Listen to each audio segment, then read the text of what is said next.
আসসালামু আলাইকুম দর্শক, এই যে একটি জামা তৈরি করলাম। দেখেন কত সুন্দর একটি জামা, দেখার মতো।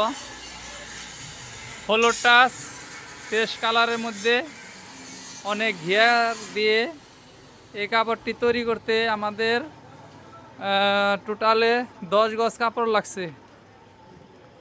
10 গজ কাপড় দিয়ে এই জামাটি তৈরি করছি। উপরে আমরা 6 গজ জর্জেট কাপড় দিছি, আর ভিতরে ফলস কাপড় দিছি 4 গজ। টোটাল 10 গজ কাপড় দিয়ে জামাটি তৈরি করছি। কেমন হলো আপনারা বলবেন কমেন্টের মাধ্যমে। আপনারা যদি এই ধরনের জামা কাপড় তৈরি করতে চান তাহলে আমাদের দোকানে আসতে পারেন। আমরা আপনাদেরকে এইরকম ধরনের জামা তৈরি করে দিতে পারবো। এই জামাটির দাম আমরা মাত্র 1400 টাকা নিছি।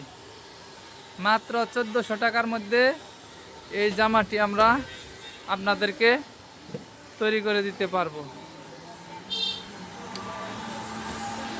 কেমন লাগলো বলবেন। আজকের মতো এখানেই বিদায় নিচ্ছি। সকলে ভালো থাকেন, সুস্থ থাকেন। আসসালামু আলাইকুম ওয়া রাহমাতুল্লাহ।